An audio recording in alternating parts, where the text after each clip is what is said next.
Scott Lang and his beloved Hope Van Dyne have a family meal with the talented Dr. Hank Pym, their daughter Cassie Lang, who never stops having trouble with the police because of her fearlessness, and Janet Van Dyne, an adventurer fearless of the quantum universe.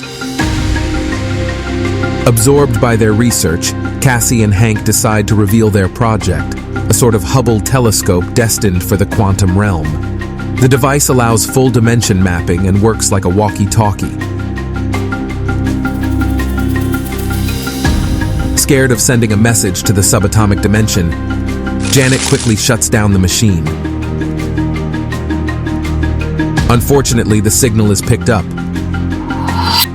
and the whole family is brutally pulled into the quantum realm.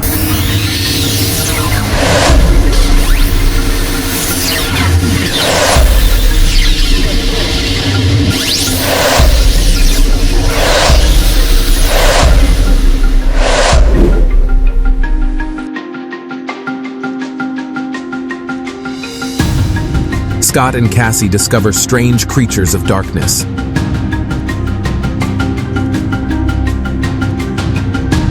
She attacks him suddenly, a wild wave where one is the prey or the predator.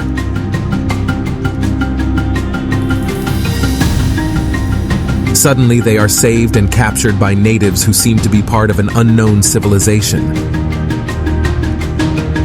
While out of time and space, Hope, Janet, and Pym explore a strange, sprawling place in an attempt to find their sidekicks.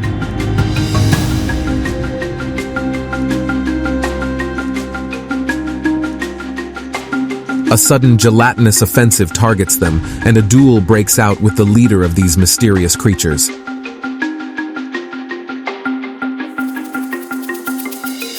After a special reunion, the trio travels to the city of Axia to meet Janet's former sidekick and lover, Lord Krylar.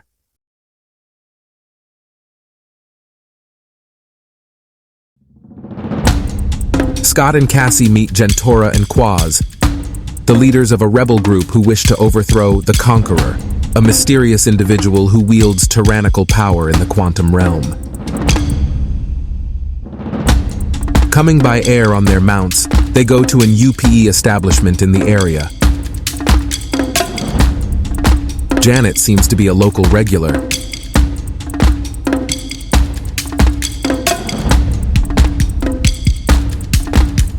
Lord Krylar joins them, and they learn that Janet was a highly recognized fighter in the quantum realm.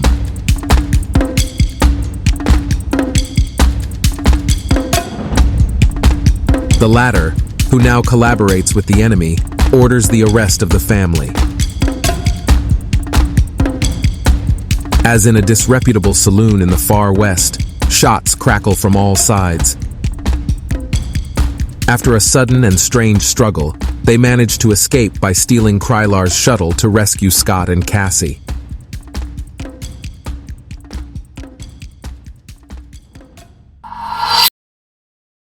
Scott and Cassie are caught in an attack by the Conqueror's army. Illuminated by the shots and detonations of the weaponry used, the battle rages between the opponents. Perfect. Suddenly, as if appearing out of nowhere, comes cyborg MODOK, who pound them without warning. Who turns out to be in fact Darren Cross, who, after his defeat against Scott, has been shrunk to subatomic scale and physically altered.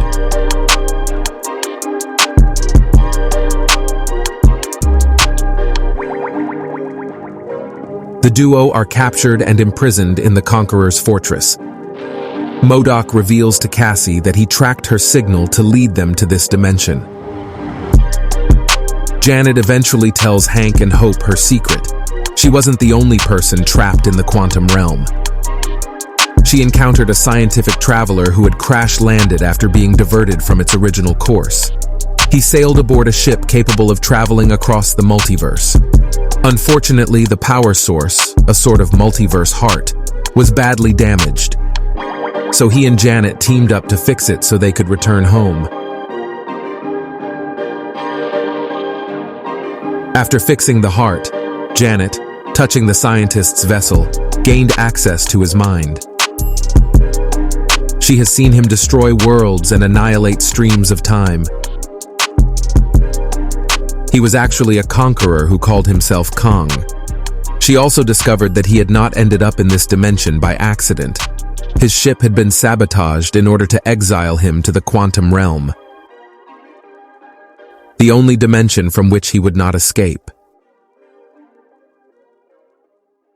Realizing the danger it posed, Janet then stole the heart and fused it with PIM particles, which caused it to explode. But with his armor, Kang had regained the power necessary to become again what he had always been, a conqueror. He took his prison and made it his empire. His sole purpose is to retrieve the heart, which can only be repaired by PIM particles. The trio decide to immediately go to Janet's former stronghold to hold him back at all costs. Meanwhile, Scott and Cassie meet Kong. He reveals to them why he wants to leave this dimension. He does not live according to a temporal continuity, and therefore knows how everything will end. He seeks to prevent what all his variants who have exiled him are preparing and which he believes would be a threat to everyone. Under threat, Kang therefore makes a deal with Scott. Recover and shrink the heart in exchange for the time he lost with Cassie.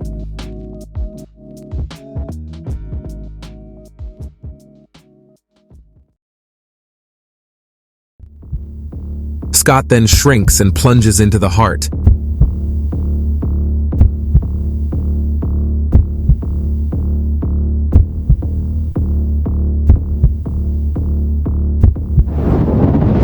And then gets stuck in a storm of assumptions.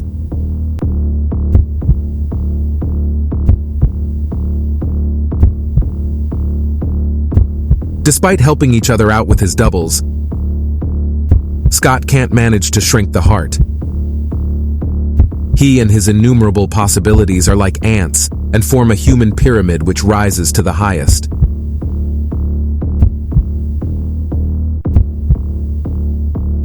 He is saved in extremis by Hope, who arrived in time. Together, they manage to recover the heart.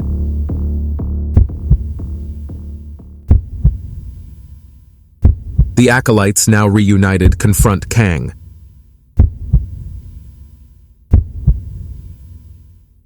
The latter then breaks the agreement he had made and forcibly recovers the heart by capturing Janet.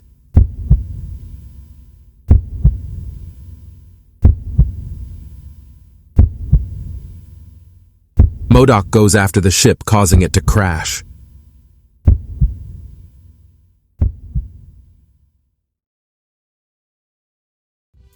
In the ship, Kang explains to Janet that time is out of whack due to her variants behaving like children playing with time across the multiverse. There have been universes colliding and endless incursions, putting the multiverse in agony. Meanwhile, Cassie manages to escape.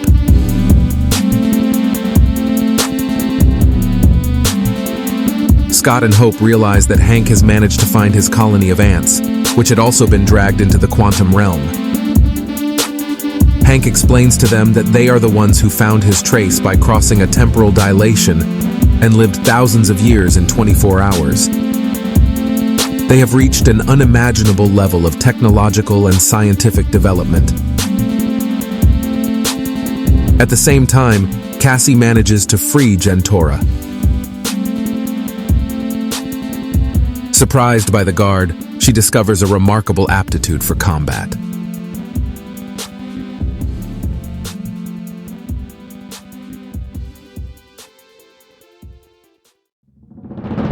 By holographic message, Kang explains that it is from his fortress that he will take his revenge on those who banished him. He and his army set out to conquer eternity. His message is suddenly interrupted by Cassie, who tries to convince the rebels to come and help them overthrow the Conqueror.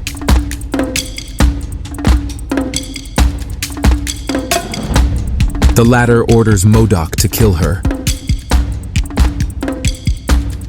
The latter and Jentora free other rebels, but it is then that she is chased by MODOK.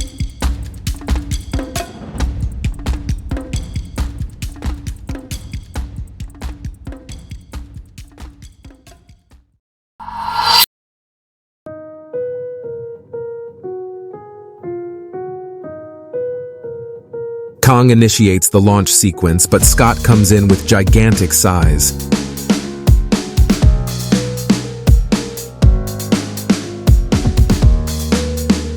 He begins to violently destroy the fortress, but is quickly overwhelmed by the number of enemy ships. They are then helped by the arrival of the rebels, who have all responded to Cassie's call. In love with freedom, he leads a ruthless offensive against the opposing army.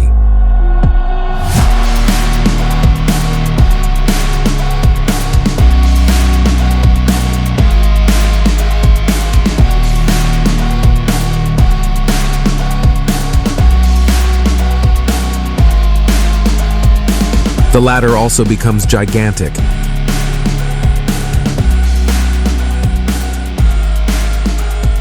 and puts MODOK on the ground, and suggests that he change. With help, Scott manages to prevent the launch of the fortress.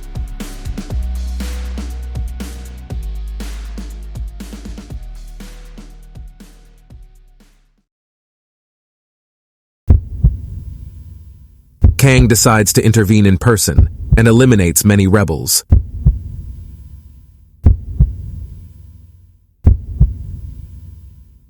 Overwhelmed by his power, they retreat. Scott, Hope, and Cassie engage in a fight against him, but he fends off their attacks with ease.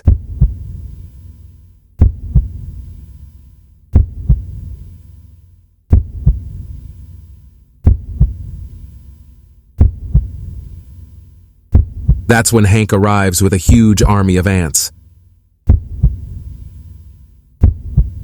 A steamroller that ravages everything on its way, forcing Kang to protect themselves from their sharp mandibles.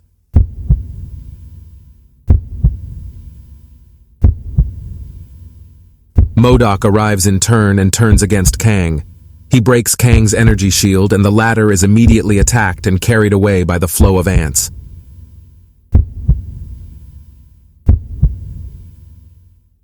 Seriously injured, MODOK dies of his wounds.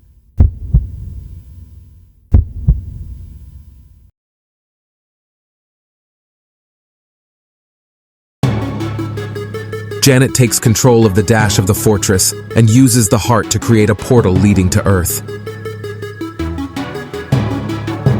The whole family returns to Earth. Suddenly, Scott is restrained by Kang, who engages in a violent fight against him. The violence of the blows explodes his helmet, and although exceeded, he also discovers hidden combative capacity. The latter being very weakened, he uses his last PIM particles to damage the heart. Hope return to save Scott, and they succeed in exposing Kang to the core. He is brutally sucked in by it and explodes, making the victory of the couple and of all the resistance. Cassie manages to reopen a portal to the quantum realm and saves them. A variant of Kong, Scarlet Centurion, alerts the Pharaoh about Kang's death. Immortus informs them that those responsible for Kong's death are now in contact with the multiverse. If they don't stop them, they will seize everything the Kong dynasty has built. So he summoned the entire Kong Council to decide what action to take. In the stands of the arena, a multitude of unleashed Kang variants observe their arrival. Then, in the 1920s, on a theater stage, Victor Timely, a variant of Kang, gives a speech about time to a captivated audience. Time is the essence of all things. It shapes our lives, but maybe we can shape it too? In the audience, Loki whispers to the agent of Mr. Mobius, "It's that man and he's frighteningly powerful."